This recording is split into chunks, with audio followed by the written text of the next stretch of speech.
وَلْتَكُن مِّنكُمْ أُمَّةٌ يَدْعُونَ إِلَى الْخَيْرِ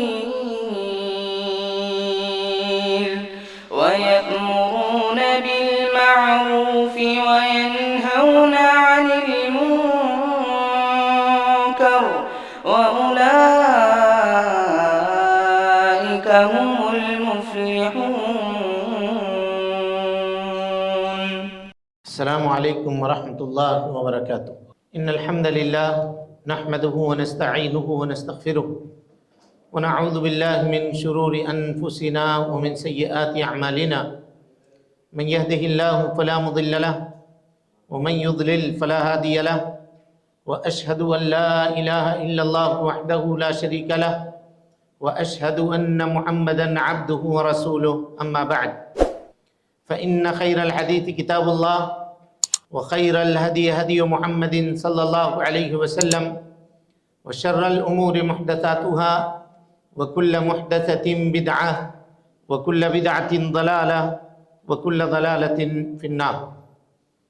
محترم حاضرین، سامعین و سامعات، ناظرین و ناظرات، کامیاب ازدواجی زندگی کے سنہرے اصول کے عنوان پر منعقد کیے گئے اس درس کے چوتھے حصے میں ہم آپ تمام حضرات کا خیر مقدم کرتے ہیں اور اللہ رب العالمین سے یہ دعا کرتے ہیں کہ اللہ تعالی ہم سب کے مل بیٹھنے کو قبول فرمائے، علم دین، علم نافع سیکھنے، اس کے مطابق عمل کرنے، اس کی دعوت عام کرنے اور اس راستے میں آنے والی مصیبتوں کے اوپر اللہ رب العالمین ہم سب کو صبر کی توفیق نصیب فرمائے۔ محترم حاضرین، علم دین کا سیکھنا یہ ہر مسلمان کے اوپر، چاہے مرد ہو یا خواتین ہو، ان کے اوپر فرض اور ضروری ہے۔ اتنا علم جس کے مطابق وہ اپنی زندگی کو صحیح اسلامی تعلیمات کی روشنی میں گزار سکیں، یہ علم سیکھنا ہر ایک کے لیے ضروری، فرض اور واجب ہے۔ اگر اتنا کوئی آدمی نہیں سیکھتا تو اللہ رب العالمین کے سامنے وہ گنہگار ہے۔ اسی لیے علم دین کی سیکھنے کے تعلق سے اللہ اور اس کے رسول نے اس قدر فضیلتیں بیان کی ہیں۔ علامہ ابن قیم رحمۃ اللہ علیہ کہتے ہیں کہ اگر علم دین کے سیکھنے کے تعلق سے کوئی فضیلت نہیں بھی نازل ہوتی سوائے اس کے کہ اللہ رب العالمین نے حضرت موسیٰ جیسے جلیل القدر نبی کو علم سیکھنے کے لیے سفر کرنے کا حکم دیا اور خضر کے پاس جانے اور پہنچنے کا حکم دیا، اور یہ اتنا مقدس عمل ہے کہ اللہ کے نبی صلی اللہ علیہ وسلم نے فرمایا وَإِنَّ الْمَلَائِكَةَ لَتَضَعُ أَجْنِحَتِهَا رِضًا لِطَالِبِ الْعِلْمِ بِمَا يَصْنَعُ۔ کوئی طالب علم اگر اپنے گھر سے نکلتا ہے تو لوگ بادشاہوں کے، منسٹروں کے ویلکم کے لیے زمین کے اوپر ریڈ کارپٹ بچھایا کرتے ہیں، اور یہ ان کے لیے بڑی فخر کی بات ہوتی ہے کہ فلاں کا استقبال ریڈ کارپٹ بچھا کر کے کیا گیا۔ اللہ تعالیٰ کہتا ہے کہ وہ آدمی، اللہ کے نبی صلی اللہ علیہ وسلم نے فرمایا کہ وہ آدمی جو علم دین سیکھنے کے لیے نکلتا ہو، چاہے مرد ہو یا خواتین ہو، اگر وہ زمین کے اوپر چلتے ہیں تو وہ زمین پر چل کے نہیں آتے بلکہ فرشتے ان کے راستوں میں اپنا پر بچھاتے ہیں اور وہ پروں کے اوپر چل کر کے آتے ہیں۔ اور دنیا کی یہ ریڈ کارپٹ، اس کی کیا حیثیت ہے؟ نبی صلی اللہ علیہ وسلم نے کہا کہ جبرائیل کو جب ہم نے اپنی اصلی شکل میں دیکھا تو ان کے 600 پر تھے، اور جب انہوں نے اپنے پروں کو پھیلا دیا تو پروں کے اندر سے یاقوت، موتی اور طرح طرح کے قیمتی پتھر اور جواہرات اور ہیرے جو ہے وہ جھڑ رہے تھے۔ لوگ پھولوں سے استقبال کرتے ہیں، اللہ رب العالمین یاقوت، زمرد اور ہیروں سے طالب العلم کا استقبال کرتا ہے، لیکن اس کے لیے ضروری ہے کہ آدمی کو صبر کرنا پڑے گا۔ اگر صبر نہیں کرتا تو پھر وہ علم دین کو کبھی بھی نہیں سیکھ سکتا، کیونکہ علم دین بہت ثقیل ہے، بہت بھاری ہے۔ اس کو یہ مت سمجھیے گا کہ بہت آسان ہے، نہیں، بہت بھاری علم ہے یہ علم دین، فضیلت کے اعتبار سے بھی، سیکھنے کے اعتبار سے بھی۔ اور آپ دیکھیے، اگر لہو و لعب کی مجلس کیجئے، کھیل کود کی مجلس کیجئے، تماشے کی مجلس کیجئے، تو لوگوں کے لیے کرسیاں کم پڑ جاتی ہیں، لیکن اگر علم کی مجلس کہیں پر ہو تو لوگوں کو دعوت دے دے کر کے بلانے کے باوجود خوشامد کرنا پڑتا ہے کہ آپ آئیے آ کر کے سیکھ دیجئے، ہم آپ کو سکھا رہے ہیں، آپ ہم سے سیکھ دیجئے، یہ کہنا پڑتا ہے۔ اس کے بعد بھی لوگوں کی تعداد خاطر خواہ نہیں آتی، بلکہ آپ دیکھیے گا کہ دوسرے دنوں کے مقابلے میں جس دن اگر آپ کا کوئی پروگرام ہے یا کوئی معاملہ ہے، جان بوجھ کر کے لوگ اس دن کم آتے ہیں تاکہ مجھے جا کر کے اس میں شریک نہ ہونا پڑے، اس میں شرکت نہ ہونا پڑے۔ یہ معاملہ ہے علم دین سے بے رغبتی کا اور علم دین سے دوری کا۔ وجہ کیا ہے؟ وجہ صرف اور صرف یہی ہے کہ یہ علم دین بہت ثقیل ہے، یہ کمزور لوگوں کا کام نہیں ہے کہ وہ اس کو حاصل کریں، اس کے لیے بہت مضبوط دل چاہیے اور بڑی ہمت چاہیے، بہت طاقت چاہیے، اس علم کو سیکھنے کے لیے خوب صبر چاہیے۔ اسی لیے قرآن مجید کے نزول کا جب آغاز ہوا تو اللہ رب العالمین نے اللہ کے نبی جناب محمد رسول اللہ صلی اللہ علیہ وسلم سے کہا تھا اِنَّا سَنُلْقِي عَلَيْكَ قَوْلًا ثَقِيلًا، اے اللہ کے نبی صلی اللہ علیہ وسلم ہم ان قریب آپ کے اوپر بہت بھاری کلام اتارنے والے ہیں۔ کیسا کلام؟ کہ اِنَّا عَرَضْنَا الْأَمَانَةَ عَلَى السَّمَاوَاتِ وَالْأَرْضِ، یہ امانت قرآن مجید کی شکل میں، دین اسلام کی شکل میں، حدیثوں کی شکل میں جو ہمارے سامنے موجود ہے، اللہ نے کہا ہم نے اس کو آسمان پر پیش کیا، ہم نے اس کو پہاڑوں پر پیش کیا، ہم نے اس کو زمینوں پر پیش کیا، فَأَبَّيْنَا أَن يَحْمِلْنَهَا، تو ان سبوں نے اس کے لینے سے انکار کر دیا۔ وَحَمَلَهَا الْإِنسَانُ، انسان نے اس کو اٹھایا، إِنَّهُ كَانَ ظَلُومًا جَهُولًا، بے شک وہ ظالم بھی ہے اور بے شک وہ جاہل بھی ہے۔ جاہل اس اعتبار سے ہے کہ اس علم کو سیکھتا نہیں ہے، اور ظالم اس اعتبار سے ہے کہ اس علم کو سیکھ کر کے اس کے اوپر عمل نہیں کرتا ہے۔ بہرحال مختصر سی اس تمہید کے بعد ہم آگے اپنی گفتگو کو بڑھاتے ہیں، اور وہ یہ ہے کہ نکاح کے کچھ ارکان ہیں۔ ارکان کس کو کہتے ہیں؟ ارکان کہتے ہیں پلر کو، جس کے اوپر کسی بھی چیز کی بنیاد رکھی جاتی ہے، دار و مدار ہوتا ہے۔ بلڈنگ، اس مسجد جس میں ہم لوگ ہیں، اس کی بنیاد پیلروں کے اوپر قائم ہے۔ اسلام کی بنیاد کتنے پیلروں پر قائم ہے؟ بنی الاسلام علی خمس، اور ایمان کے کتنے ارکان ہیں؟ 6 ارکان، اسلام کے 5 ارکان، ایمان کے 6 ارکان۔ تو اسی طرح سے شریعت کے ہر عمل کے ارکان ہیں، سمجھ رہے ہیں؟ تو نکاح کے ارکان کیا ہیں؟ نکاح کے 4 ارکان ہیں۔ کتنے؟ 4 ارکان ہیں۔ اور اسی طرح سے نکاح کے شروط بھی ہیں، نکاح کے شروط بھی ہیں، لیکن شرط اور رکن دونوں میں فرق سمجھیے۔ رکن جو ہے وہ عبادت کے اندر ہوگی، رکن کہاں ہوگا؟ عبادت کے اندر، اور شرط عبادت سے باہر۔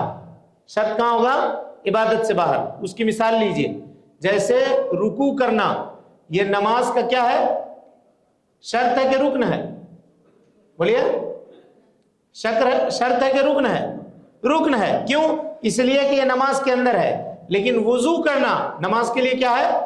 شرط ہے، اس لیے کہ نماز سے الگ کی چیز ہے، وہ الگ چیز ہے۔ ہاں، رکن بھی ہو تو نماز، رکن کو اگر چھوڑیے بھی تو نماز نہیں ہوگی، اور شرط کو بھی چھوڑیے بھی تو نماز نہیں ہوگی۔ تب کہیے گا فرق کیوں کیا دونوں کا؟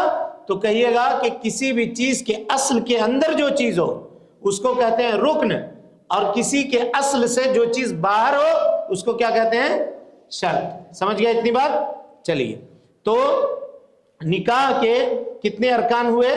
نکاح کے 4 ارکان ہوئے۔ کون کون؟ نمبر 1 شوہر، نمبر 2 بیوی، نمبر 3 ایجاب، نمبر 4 قبول۔ یہ 4 چیزیں، ٹھیک ہے؟ شوہر، بیوی یعنی دولہا دلہن، لڑکا لڑکی، یہ دونوں ہونی چاہیے۔ میاں بیوی یہ نکاح کے ارکان ہیں۔ نکاح کا وجود نہیں ہوگا مگر ان دونوں کی موجودگی سے۔ جب تک میاں بیوی موجود نہیں ہے تو نکاح کا وجود ممکن نہیں ہے، اور اس میں یہ شرط لگائی جاتی ہے کہ وہ دونوں کے دونوں متعین ہوں۔ متعین مانے دونوں کا دونوں اس طرح سے ہوں کہ وہ جانے گئے ہوں، پہچانے گئے ہوں۔ مثال کے طور پر کسی کے پاس 4 بچیاں ہیں، ایک مثال دے رہا ہوں، ایک آدمی کے پاس 4 بچیاں ہیں، وہ اگر کہے کہ ایک بچی کا میں نکاح تم سے کرتا ہوں، تو کون بچی؟ اس کے پاس کتنی بچیاں ہیں؟ 4 بچیاں ہیں، تو کون بچی کس کا وہ نکاح کر رہا ہے فلاں کے ساتھ، یہ کسی کو پتا نہیں ہے۔ اگر پتا نہیں ہے تو ایسی صورت میں یہ کیا ہوگا؟ بولیے، نکاح درست نہیں ہوگا۔ جب تک یہ نہ کہے کہ میں اپنی بچی فلاں بچی، نام لے اس کا، یا اس کی صفت بتائے، بڑی بچی، دوسرے نمبر کی بچی، تیسرے نمبر کی بچی، چوتھے نمبر کی بچی، یہ صفت بتائے تب جا کر کے ہوگا۔ لیکن اگر خود کہہ دے کہ صرف میں اپنی بچی سے نکاح کر رہا ہوں، تو اگر صرف اس کی ایک ہی بچی ہے تو ٹھیک ہے، ہو جائے گا، لیکن اگر ایک سے زیادہ ہیں تو نہیں ہوگا۔ تو ضروری ہے کہ خاتون جس سے نکاح کیا جا رہا ہے وہ کیا ہو؟ متعین ہو، یا نام لے کر کے کہے، عائشہ سے، نام لے کر کے کہے کہ فلاں سے، زینب سے، نام لے کر کے کہے ام کلثوم سے، اس طرح سے نام بتائے، تعین کی یہ شکل۔ اسی طریقے سے کوئی آدمی یہ کہے کہ تمہارے لڑکے سے میں اپنی بچی کا نکاح کرنا چاہتا ہوں، تو اب اس کے پاس ایک سے زائد لڑکے ہیں، تو کس لڑکے سے کرنا چاہ رہا ہے؟ ضروری ہے کہ اس کو متعین کیا جائے، فلاں لڑکے سے، زید سے، محمد سے، عمر سے، بکر سے، کس سے کرنا چاہ رہے ہیں؟ پہلے لڑکے سے، منجھلے لڑکے سے، چھوٹے لڑکے سے، جس سے بھی نکاح کرنا چاہ رہے ہیں اس کو کیا کرنا پڑے گا؟ متعین کرنا پڑے گا۔ سمجھ گیا اتنی بات؟ دونوں واضح ہونا چاہیے کہ کس سے کیا جا رہا ہے۔ اب اس کے بعد یہ بات ہو گئی، پھر اس کے کچھ شروط ہیں جو آگے آپ کے سامنے ہم ذکر کریں گے۔ اب اس کے بعد ہے ایجاب اور قبول۔ ایجاب کہتے ہیں لڑکی والا لڑکے کے سامنے رشتہ پیش کرتا ہے، وکیل جو ہے لڑکی کا، لڑکی کے والد یا والد نے جس کو ذمہ داری دی، آج کل کے زمانے میں جو عالم دین ہوتے ہیں اس کو ذمہ داری دی جاتی ہے، قاضی صاحب کو ذمہ داری دی جاتی ہے جو نکاح پڑھاتے ہیں، وہ کیا کریں گے؟ نکاح کو پیش کریں گے۔ کیا کہتے ہیں؟ کہتے ہیں کہ فلاں کی لڑکی آپ کے ساتھ 2 گواہوں کی موجودگی میں اتنے مہر میں آپ کے نکاح میں دی جاتی ہے۔ اتنا کہنا کیا ہوا؟ یہ ایجاب، اس کو کیا کہتے ہیں؟ ایجاب۔ ایجاب سمجھ گئے؟ ایجاب کے معنی کسی بھی چیز کو واجب کرنا، یعنی ایک خاتون کا نکاح، اس کی ذمہ داری کو ہم کیا کر رہے ہیں؟ آپ کے اوپر واجب کر رہے ہیں۔ اب لڑکا کا کام کیا ہے؟ وہ اس کو کیا کرے گا؟ قبول۔ کیا کرے گا؟ قبول۔ کیا کہے گا؟ مجھے، بولیے، میں نے قبول ہے کہے گا تو نکاح نہیں ہوگا، یہ جان لیجئے گا۔ آج کل اکثر دولہا یہی کہتے ہیں، ان کو سیدھا کرنا پڑتا ہے پھر، یعنی نکاح کے وقت قبول کرنا بھی نہیں آتا، وہ بھی بتانا پڑتا ہے مولوی صاحب کو کہ ایسے کہو۔ قبلتو فعل ماضی کا صیغہ ہے، میں نے قبول کیا، یہ کہنا پڑے گا۔ کیا کہنا پڑے گا؟ میں نے قبول کیا۔ ورنہ فلموں میں، سیریلوں میں دیکھتے ہیں قبول ہے، قبول ہے، قبول ہے، تو یہ لوگ بھی قبول ہے، قبول ہے، قبول ہے، ویسے ہی بولتے ہیں۔ اسی کا یہ فائدہ ہے، یہ مجلس منعقد کرنے کا یہی فائدہ ہے۔ اکثر دولہوں کو آج کل نکاح زندگی میں ایک مرتبہ آدمی قبول کرتا ہے، وہ قبول کرنا بھی نہیں آتا، وہ قبول کرنا بھی نہیں آتا۔ کتنی افسوس کی بات ہے، دیکھیے۔ تو وہ کیا کہے گا؟ میں نے قبول کیا، یہ کہے گا فلاں فلاں فلاں کا نکاح آپ کے ساتھ کیا جاتا ہے، اس نے کہا میں نے قبول کیا۔ اب یہاں سے یہ ایجاب اور قبول، یہ جب دونوں ہو گیا تو اب دونوں شرعی طور پر کیا ہو گئے؟ بولیے، شرعی طور پر میاں بیوی ہو گئے۔ اب اس کے بعد کچھ فرعی مسائل ہیں، وہ کیا ہے؟ دیکھیے، کچھ لوگ کیا کرتے ہیں، کہتے ہیں کہ ضروری ہے کہ لڑکا عربی میں قبول کرے، اور ضروری ہے کہ قاضی صاحب عربی میں نکاح پڑھائیں، یعنی عربی میں کہیں کہ زوجتو فلاں فلاں فلاں، یا زوجتو کا من فلاں فلاں، یہ لفظ کہیں وہ عربی میں۔ کچھ لوگ یہ شرط لگاتے ہیں، لیکن صحیح بات یہ ہے کہ جو زبان لوکل کی زبان ہے، جو زبان وہ جانتا ہے، جو زبان مجلس کے لوگ جانتے ہیں، وہی زبان استعمال کرے۔ اب عربی زبان میں کہہ دیا، اب کوئی جانتا ہی نہیں ہے، گواہ کو معلوم ہی نہیں ہے، دوسرے لوگوں کو پتہ ہی نہیں ہے، تو پھر کیا فائدہ ہوا؟ کوئی فائدہ نہیں ہوا۔ لہذا جو زبان ہو اسی زبان میں کرنا چاہیے۔ اچھا، کبھی کبھی ایسا ہوتا ہے کہ قبول پہلے ہو جائے اور ایجاب بعد میں ہو، کیا ایسا ہو سکتا ہے؟ ہاں بولیے۔ مثال کے طور پہ لڑکا کہے لڑکی والے اس کے پاس جا کر کے، تم اپنی بیٹی کا نکاح مجھ سے کروا دو، اس نے کہا جاؤ میرے کو قبول ہے، ہو جاتا؟ بولیے نہیں ہوگا۔ سمجھ ماری بات؟ لڑکی والا ایجاب کرے گا اور یہ قبول کرے گا، تو یہ کہہ رہا ہے کہ مجھے قبول ہے، تو کس بات کو قبول ہے؟ ایجاب تو تمہارے پاس کیا ہی نہیں گیا۔ لڑکا کہہ رہا ہے کہ مجھے نکاح کروا دو، تو لڑکا اس کی طاقت نہیں رکھتا، نکاح کون کروائے گا؟ نکاح کون کروائے گا؟ ولی لڑکی کا جو ولی ہے وہ نکاح کروائے گا، وہ رشتہ پیش کرے گا۔ یہ تو وہی بات ہو گئی کہ کار آپ کی ہے، گاڑی آپ کی ہے، اب میں ایک شخص سے کہہ دوں کہ یہ گاڑی تم سے میں بیچ رہا ہوں، تو آپ کہیے گا تم ہوتے کون ہو بیچنے والے؟ نہیں، تمہارے طرف سے ہم نے بیچ دیا، تم میرے طرف سے کیوں بیچو گے؟ سمجھ ماری بات؟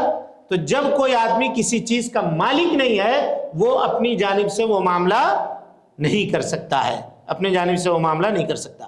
اسی طرح سے ایجاب اور قبول میں فوراً کا شرط ہے، فوراً کا، یعنی اس نے ایجاب کیا اور دولہا جو ہے وہ فوراً قبول کرے۔ اس کی ایک مثال لیجئے۔ مثال کے طور پہ قاضی صاحب نے رشتہ پیش کیا، فلاں کی لڑکی فلاں کے ساتھ نکاح آپ کے ساتھ کی جا رہا ہے، آپ نے قبول کیا، اتنے میں دولہے کو فون آ گیا اور اس نے فون اٹھا کر کے بات کرنی شروع کر دی کسی سے۔ ایک مثال دے رہا ہوں، فقہی مسئلہ ہے۔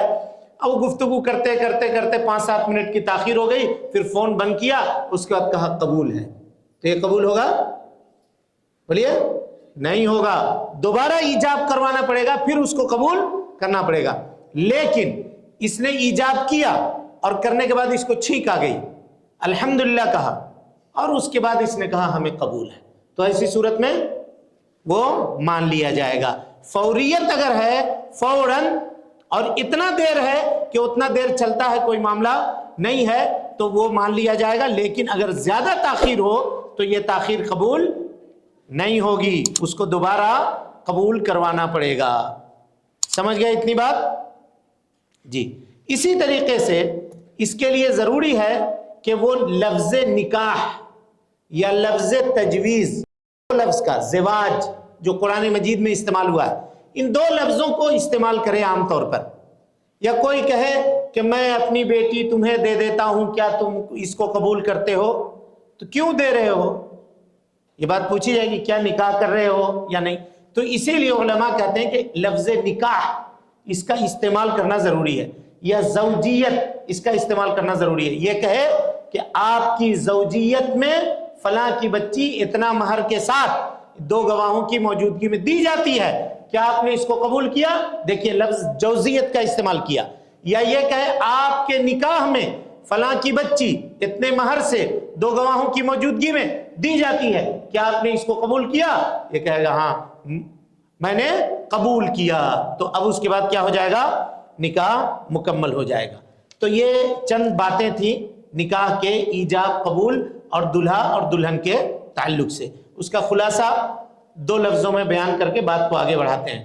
پہلی چیز، نکاح کے 4 ارکان ہیں، دلہا، دلہن، ایجاب، قبول۔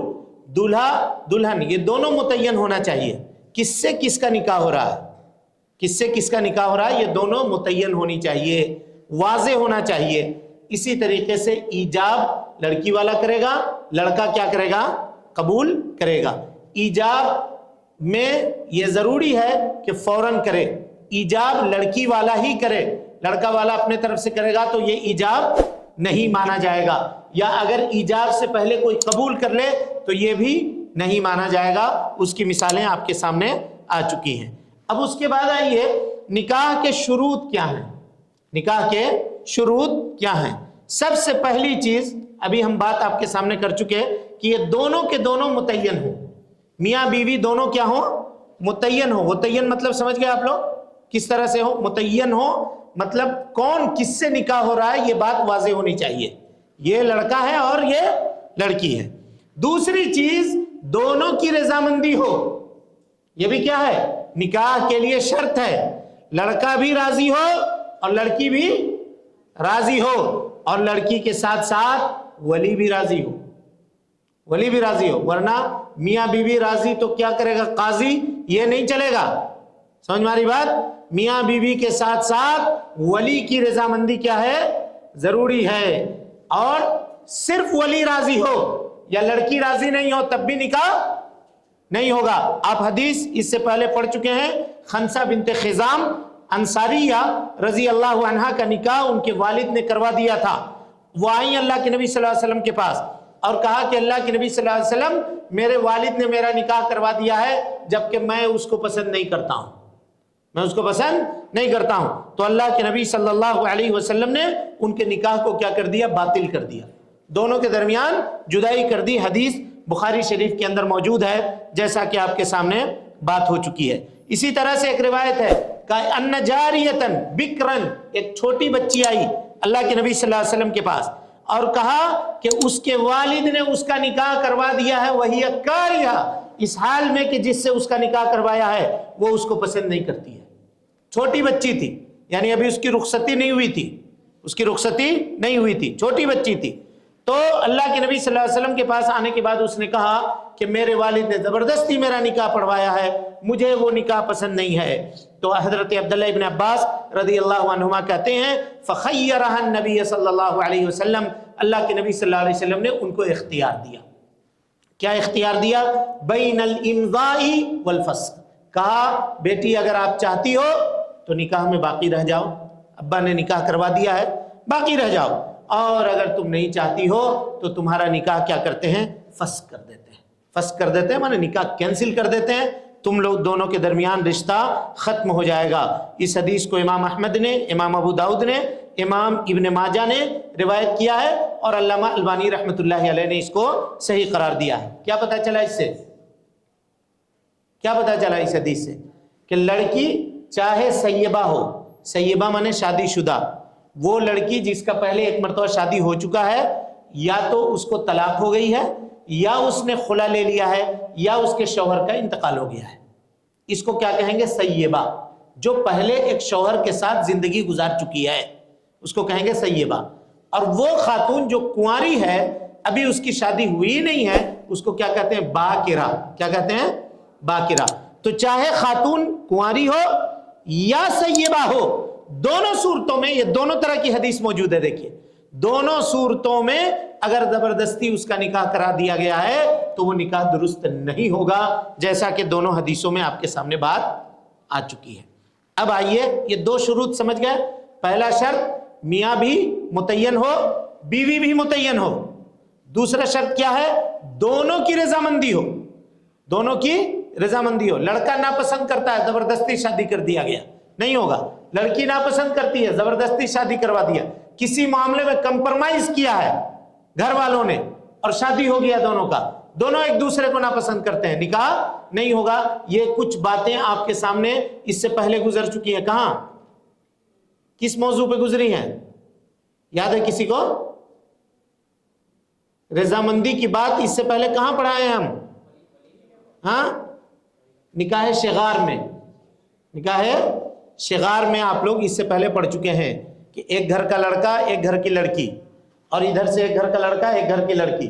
لوگ کہتے ہیں تمہاری بہن کا معاملہ ہے نا، تم اس بچی سے کر لو، تمہاری بہن کا نکاح ہو جائے گا۔ بہن تو اچھی گھر گئی، کہا مجھے پسند نہیں تھا لیکن بہن کو اچھا گھر مل رہا تھا، اس کی وجہ سے میں نے یہ قربانی دی ہے۔ یہ قربانی نہیں چلے گی، شریعت کے اندر یہ اعتبار نہیں ہے۔ دل سے اگر ہے تمہیں پسند تو نکاح قبول کرو، بصورت دیگر نکاح زبردستی کا، کمپرمائز کا معاملہ نہیں ہوگا، کیونکہ کمپرمائز کر کے کوئی اس کے حقوق کو کما حقہ ادا کر ہی نہیں سکتا ہے۔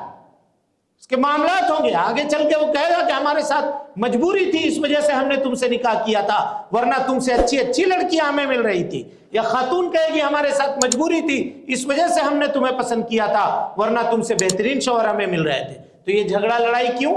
اسلام اس کو پسند نہیں کرتا۔ کہا دونوں کو پسند ہے، اسی لیے کہا نا کہ دیکھ لو ایک مرتبہ۔ اس سے پہلے بات آپ کے سامنے آ چکی ہے۔ اب اس کے بعد آئیے، یہ دو شروط آپ پڑھ چکے. تیسرا شرط ہے ولی، اور یہ بہت اہم شرط ہے، اس کو ذرا غور سے سمجھیے اور اس کے ایک ایک شق کے اوپر ہم گفتگو کریں گے آپ کے سامنے. کوئی بھی نکاح بغیر ولی کے رضامندی کے منعقد نہیں ہوگا، بغیر ولی کے رضامندی کے منعقد نہیں ہوگا، چاہے پوری دنیا کے لوگ ولی بن کر کے اس کا نکاح کروا دیں، نہیں، اسلام اس کے نکاح کو ایکسپٹ نہیں کرے گا. اور جب نکاح ایکسپٹ نہیں ہوگا تو جان لیجئے اس سے جتنے رشتے قائم ہوئے یہ حرام رشتے ہوئے. مرنے کے بعد ایک دوسرے کو وراثت میں حق بھی نہیں ملے گا. بچے جو ہوں گے وہ باپ کا نام انہیں نہیں ملے گا، وہ ماں کی جانب منسوب ہوں گے. کس کی جانب منسوب ہوں گے؟ ماں کے جانب منسوب ہوں گے. اور باپ کے مال میں ان بچوں کا بھی وراثت میں حق نہیں ہوگا، حصہ نہیں ہوگا. یہ ساری چیزیں مطلب ایسا نہیں ہے کہ چلو نکاح نہیں ہوا تو کیا ہوا، ہم لوگ ابھی نکاح کر لیتے ہیں، بال بچے ہو جائیں گے، سب کچھ ہو جائے گا، پھر ابا امی تو مان ہی جائیں گے، کب تک روس کے رہیں گے، کب تک ناراض رہیں گے. لوگ یہ سوچتے ہیں.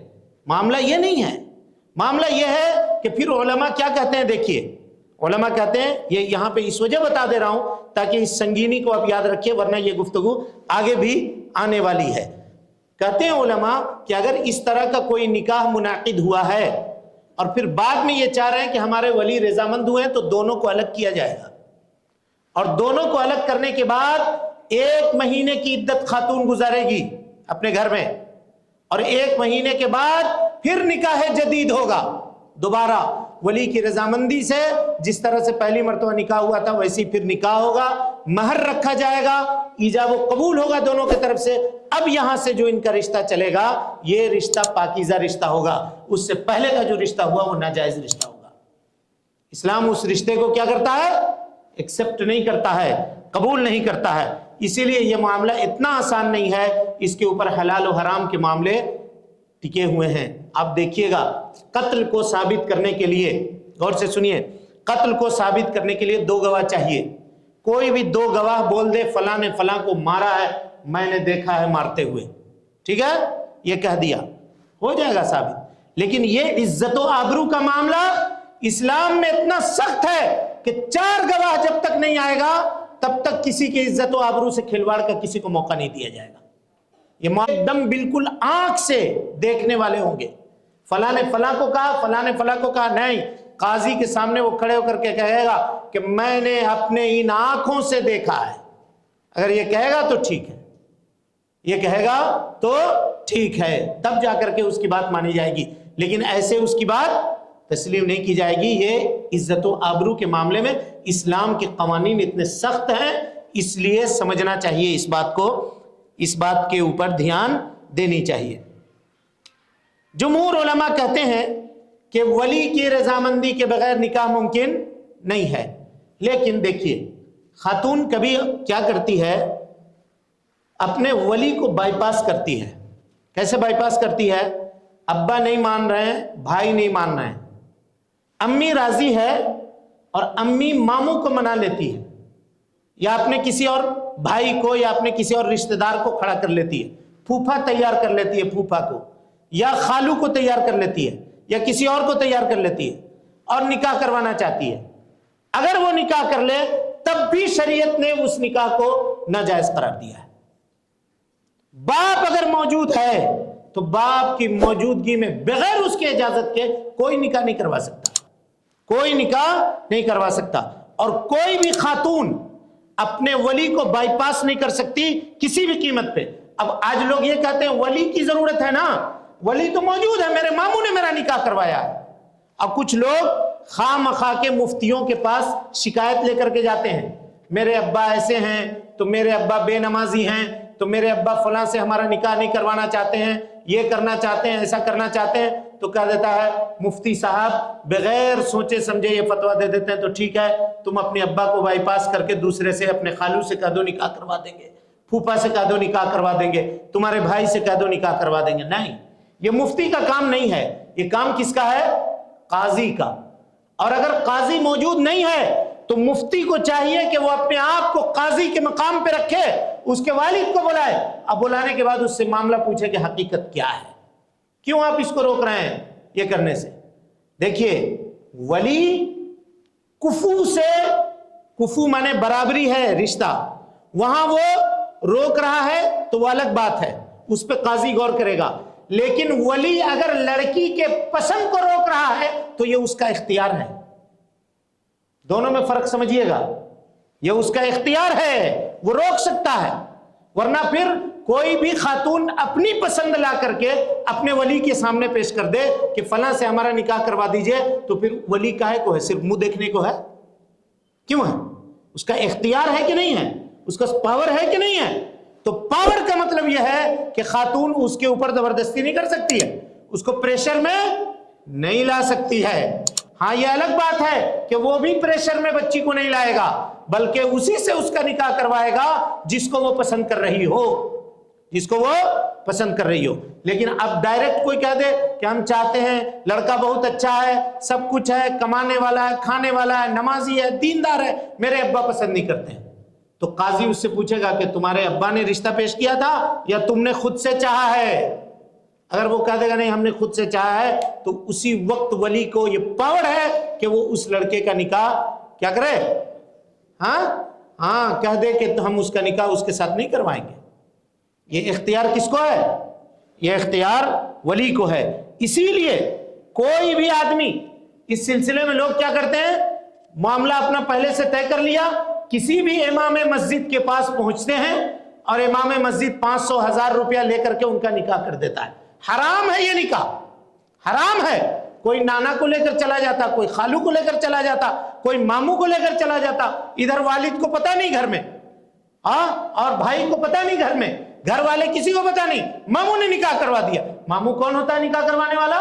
بلکہ شریعت کے صحیح قانون کے مطابق ماموں کسی کنڈیشن میں ولی بننے کے لائق نہیں ہے, کسی کنڈیشن میں ولی بننے کے لائق نہیں ہے ماموں. سمجھ میں آ رہی بات؟ ماموں لائق نہیں ہے. ابھی ولیوں کے مرتبے کو جب آپ سنیے گا تب آپ کو بات سمجھ میں آئے گی. وہ خاتون جو آزاد ہے تو اس کا پہلا ولی اس کے ابا ہوں گے, پہلا ولی اس کے کون ہوں گے؟ اس کے والد.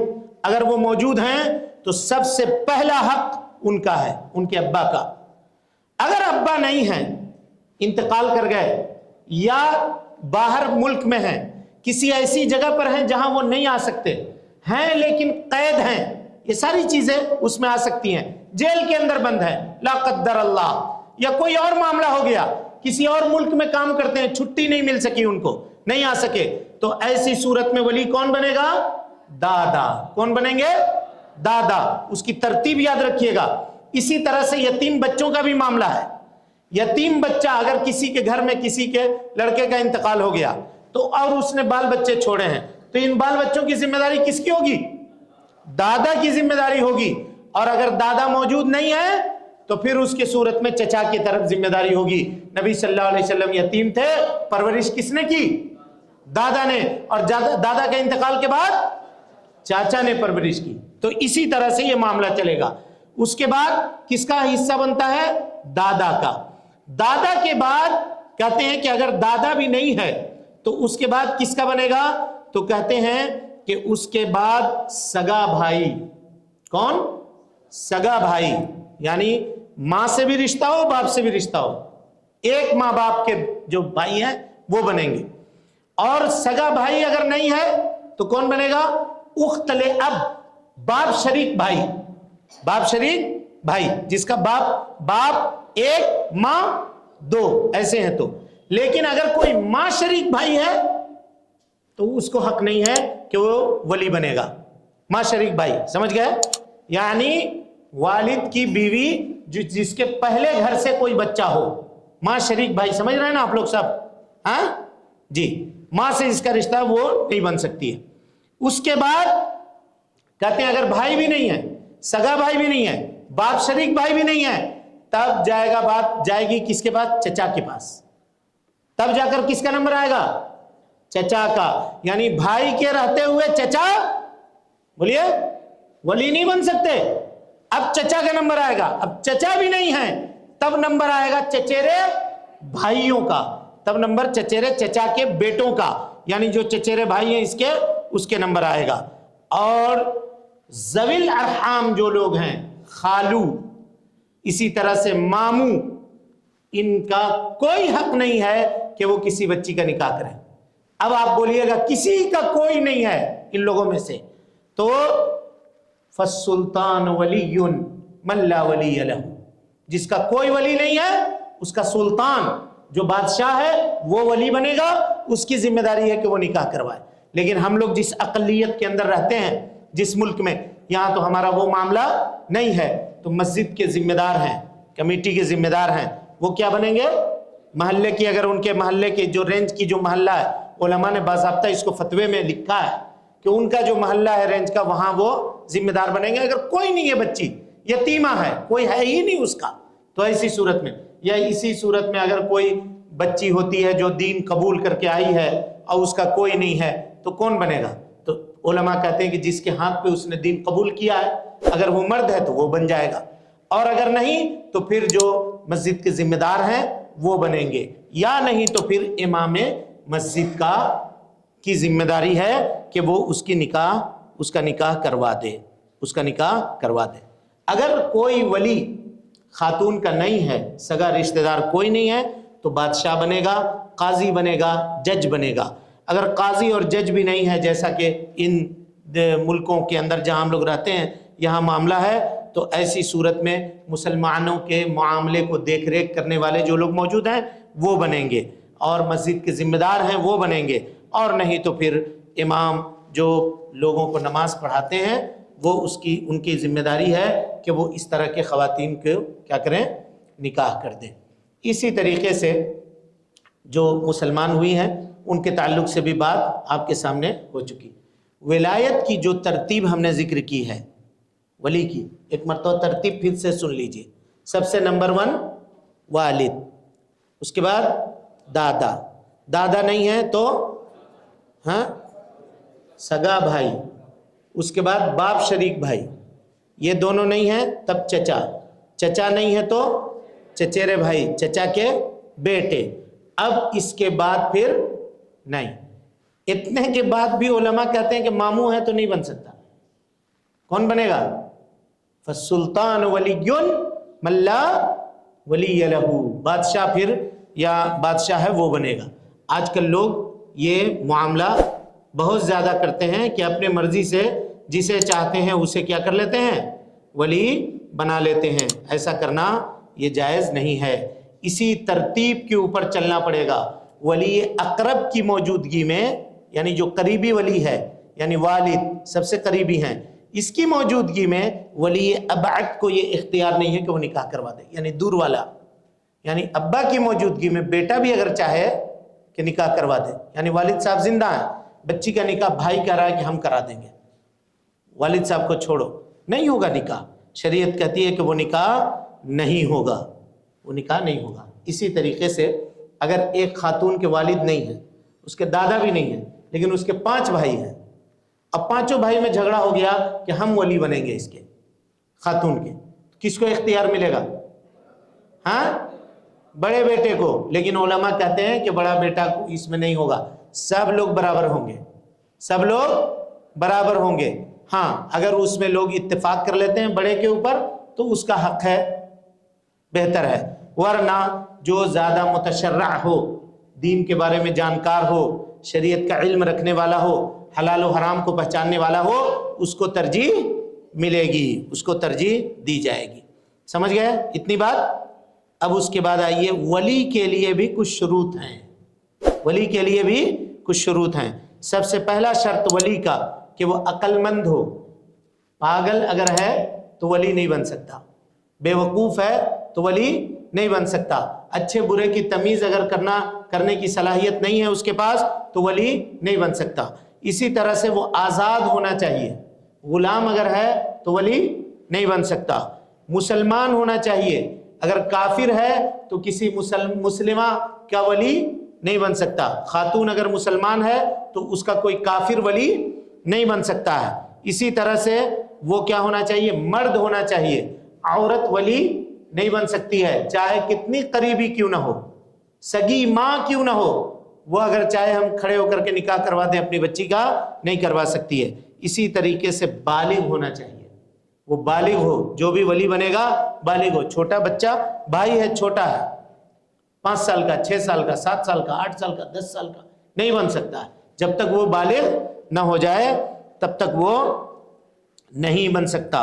تو یہ ولی کے شروط ہوئے، کتنے شروط ہوئے؟ 5 شروط۔ عقل مند ہو، آزاد ہو، مسلمان ہو، اور اسی طرح سے کیا ہو؟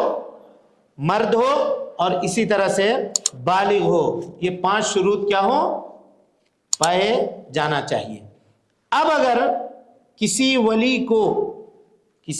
کو کسی بھی صورت سے اگر معزول کر دیا گیا، معزول کیسے کیا جائے گا؟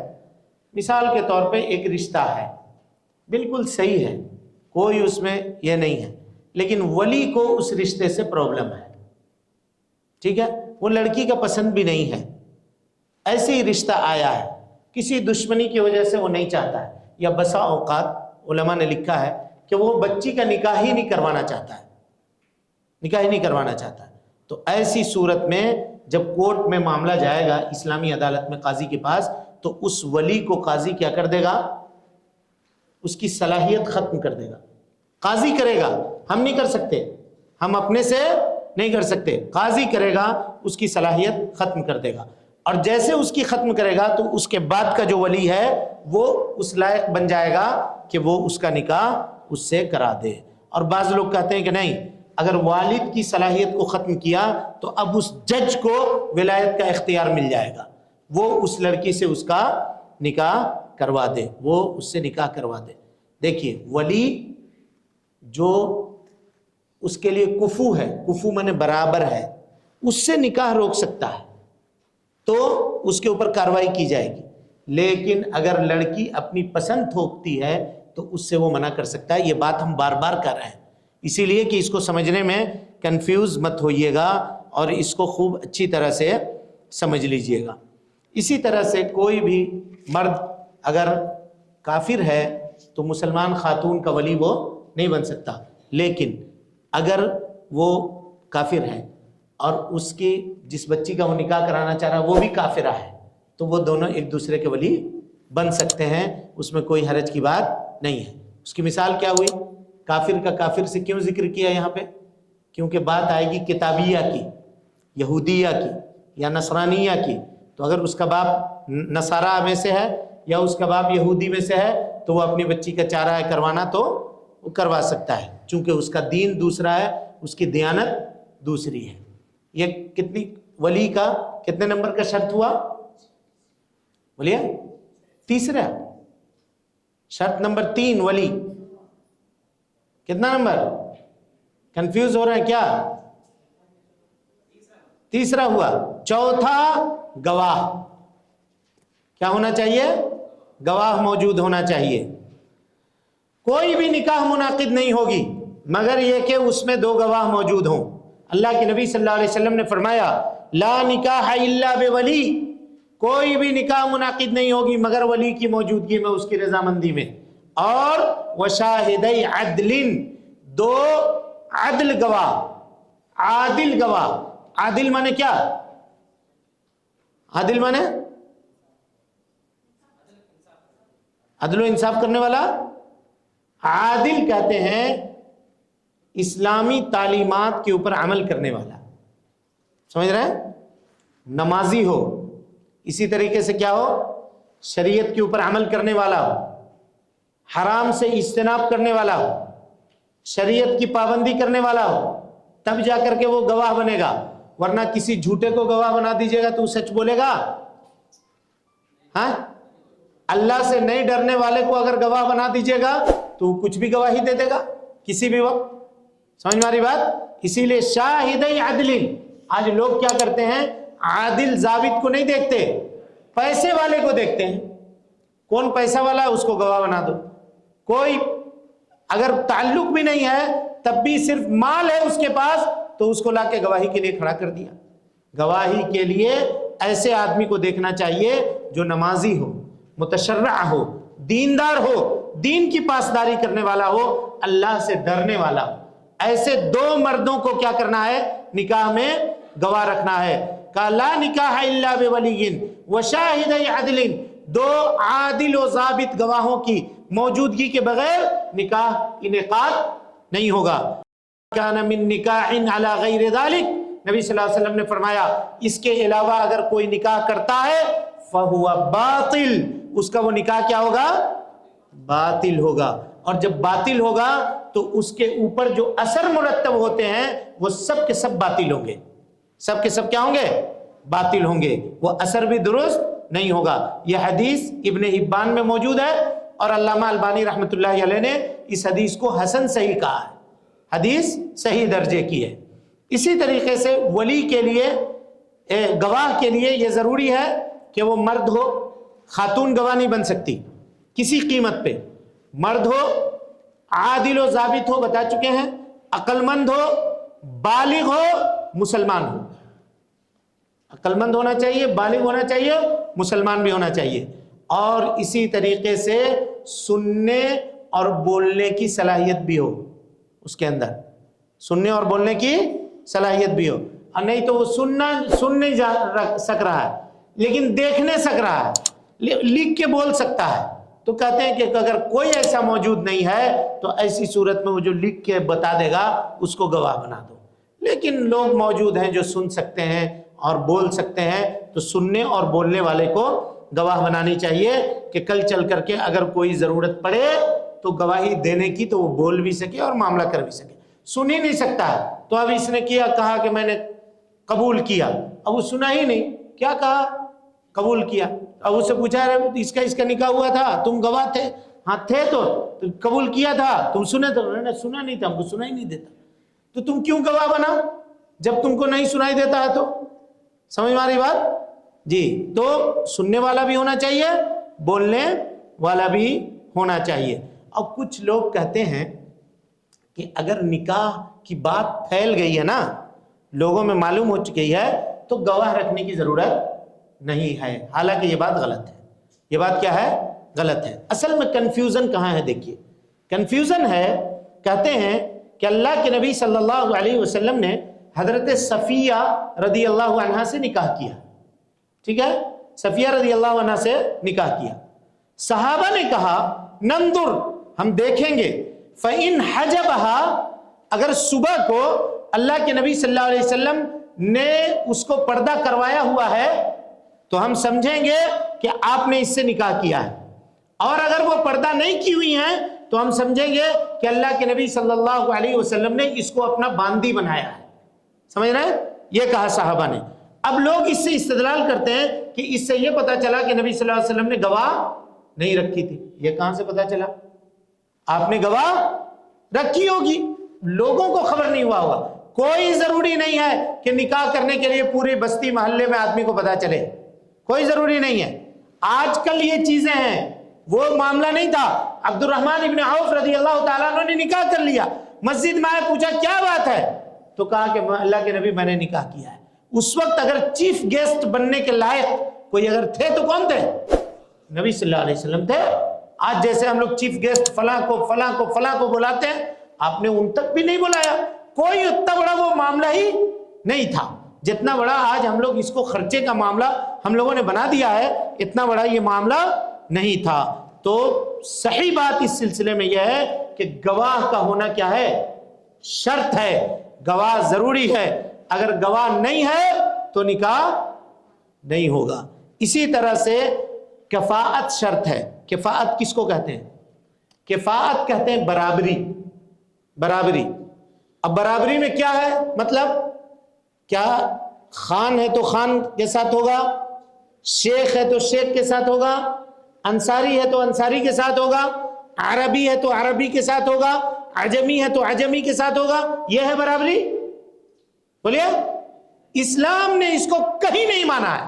لا فضل لعربی ولا عجمی، کسی عربی کو کسی عجمی کے اوپر کوئی فوقیت اور فضیلت حاصل نہیں ہے. ولا الاسود ولا الابیض، کسی گوڑے کو کسی کالے کے اوپر کوئی فضیلت حاصل نہیں ہے. سب اللہ رب العالمین کے بندے ہیں، سب اللہ کے بندے ہیں. تب کفایت کہاں ہوگا؟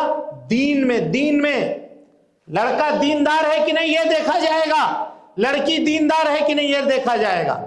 لڑکی دیندار ہے، لڑکا دیندار نہیں ہے، نکاح نہیں کیجیے۔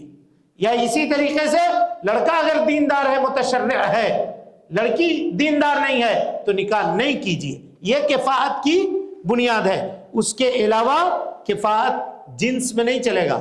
جنس کا مطلب یہ عربی تو عربی کے لیے عربی، عربی کسی عجمی سے نہیں کر سکتا، یہ باطل معاملہ ہے۔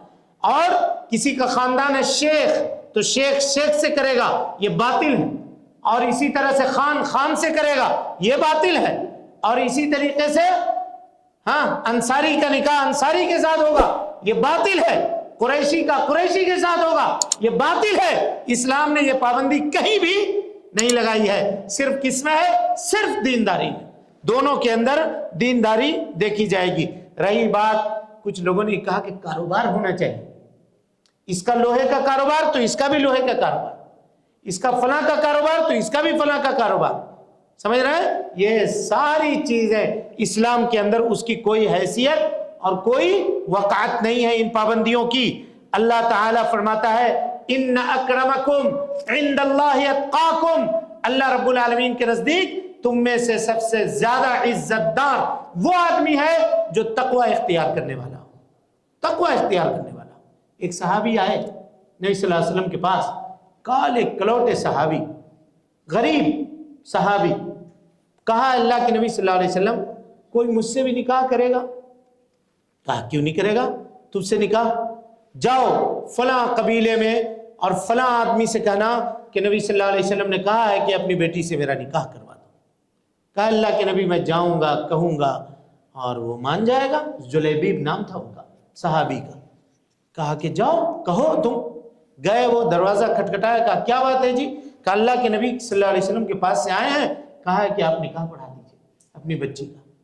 ابھی وہ سوچ ہی رہے تھے کہ اندر سے خاتون نے کہا کہ اگر اللہ کے نبی نے رشتہ بھیجا ہے تو آپ نکاح کروا دیجئے۔ کیوں؟ کہا اس لیے کہ ما کان لمؤمن ولا مؤمنۃ، کسی بھی مومن مرد کے لیے، کسی بھی مومنہ عورت کے لیے یہ جائز نہیں ہے ان یکون اللہ ورسولہ امرا ان یکون لهم الخیرۃ من امرہ، کہ اللہ اور اس کے رسول کسی معاملے میں اگر فیصلہ کر دیں تو اب اس کو کوئی اختیار باقی نہیں رہتا ہے، کوئی اختیار باقی نہیں رہتا ہے۔ یہ فیصلہ ہے نبی صلی اللہ علیہ وسلم کا، اور دونوں کا نکاح ہوا اور دونوں کی زندگی بہت اچھی طریقے سے گزری۔ ہاں لیکن مرد اگر عفیف ہے، پاک دامن ہے، اور جانتے ہیں کہ کوئی خاتون ہے جو پاک دامن نہیں ہے، برائی کے اندر ملوث ہے، پاک دامن نہیں ہے کا مطلب یہ ہے کہ ابھی برائی کر رہی ہے۔ کسی زمانے میں کوئی مرد برائی کرتا تھا لیکن اب توبہ کر لیا تو اب وہ لفظ استعمال کرنے کا اختیار کسی کو نہیں ہے۔ سمجھ گئے بات کو؟ جی، وہ لفظ اب استعمال کرنے کا، یعنی اس کو زانی کوئی نہیں کہہ سکتا اگر برائی کسی زمانے میں اس نے کیا ہے تو۔ اگر اسی طرح سے اگر کسی سے غلطی صادر ہو گئی اور صدق دل سے اس نے اللہ سے معافی مانگ لی ہے اور توبہ کر لیا ہے تو اس کے ماضی کے زمانے کا اعتبار کرتے ہوئے زمانہ حال میں اس کو کوئی الزام نہیں دھر سکتا یا اس کو برا نہیں کہہ سکتا۔ اگر ہم کہہ رہے ہیں کہ وہ بدکار ہے تو مطلب یہ ہے کہ ریسنٹ میں، شادی کے وقت میں اس کا یہ معاملہ ہے۔ اگر ایسا ہے تو ایسی صورت میں اس کا نکاح اس کے ساتھ نہیں کرنا چاہیے، کیونکہ اللہ کہتا ہے الزانی لا ينکح الا زانیۃ و مشرکہ، کوئی بھی زناکار مرد اس کا نکاح نہیں ہوتا ہے مگر زناکار عورت سے یا مشرکہ عورت سے۔ اور اسی طرح سے کہا والزانیۃ، کوئی بھی بدکاری کرنے والی خاتون اس کا نکاح نہیں کیا جاتا ہے مگر بدکار مرد سے یا مشرک مرد سے۔ اللہ اکبر۔ دیکھیے، شرک کو اور بدکاری کو اللہ رب العالمین نے دونوں کو ایک ساتھ اکٹھا اور جمع کیا، اس لیے کرنے میں یہ دونوں برابر ہوتے ہیں۔ کہ وَحُرِّمَ ذَلِكَ عَلَى الْمُؤْمِنِينَ، اللہ رب العالمین نے مومنوں کے اوپر اس کو کیا کیا ہے؟ حرام قرار دیا ہے۔ تو انسان کو دیکھنا چاہیے برابری کس میں؟ دین میں۔ دین میں برابری دیکھنی چاہیے، یہ دیکھنی چاہیے کہ اگر ہم سنی ہیں تو ہمارا نکاح اہل سنت والجماعت کے ہی یہاں ہو، اس کے یہاں ہو جو سلفی العقیدہ ہے۔ ورنہ اگر ہم یہ دیکھیں کہ چلو بڑا گھرانہ ہے، بڑا معاملہ ہے، اور اگر وہ دوسرے بھی ہوں، مزار کے پوجنے والے ہوں، شرک کرنے والے ہوں، بدعتوں کو، خرافات کو انجام دینے والے ہوں، تو کوئی ضرورت نہیں ہے کہ کوئی اپنی موحدہ بچی کو ہاں اللہ کے اوپر ایمان لانے والی بچی کو ایسے گھرانے میں بیاہ دے جہاں شرک و بدعت کے کام کیے جاتے ہوں، اس سے اجتناب کرنا چاہیے۔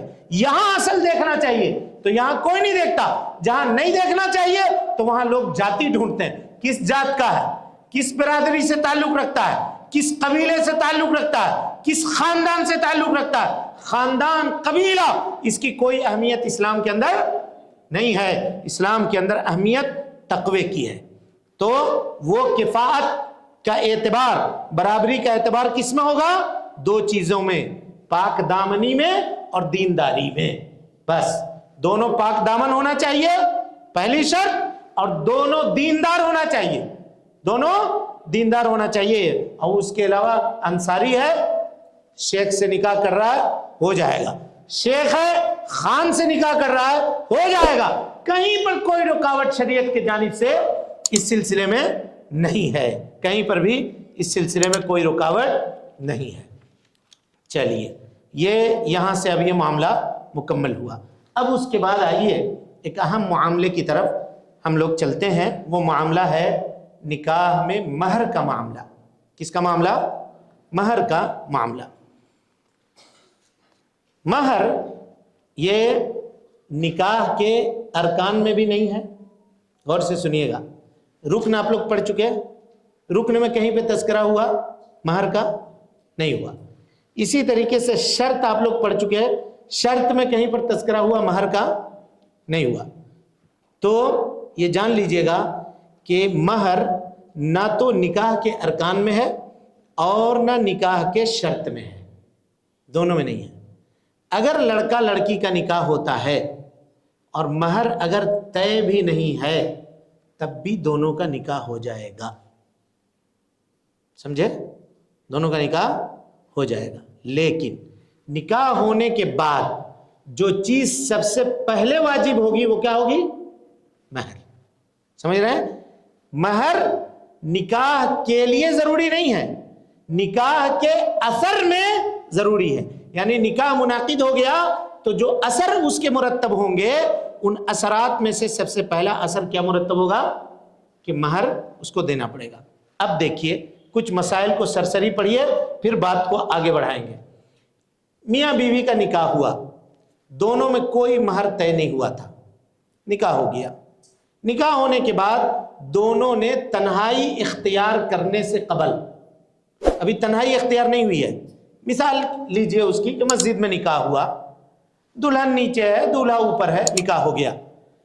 15 منٹ کے بعد یہاں سے گئے بھی نہیں لوگ، دولہا نے کہا کہ میں نے اپنی بیوی کو طلاق دیا، میں نے اپنی بیوی کو طلاق دے دیا۔ سپوز دیٹ، سنیے مطلب مسائل کو سمجھیے اس طرح سے، افسوس کرنے کی ضرورت نہیں ہے، کسی نے نہیں دیا ہے، کیوں افسوس کر رہے ہیں؟ آپ طلاق اگر دیا ہے تو اس میں افسوس کرنے کی کیا ضرورت ہے؟ ہاں تو اب اس نے طلاق دے دیا، تو اب بات آئے گی مہر کی۔ مہر تو ہے نہیں، کیا دے گا؟ کیا دے گا؟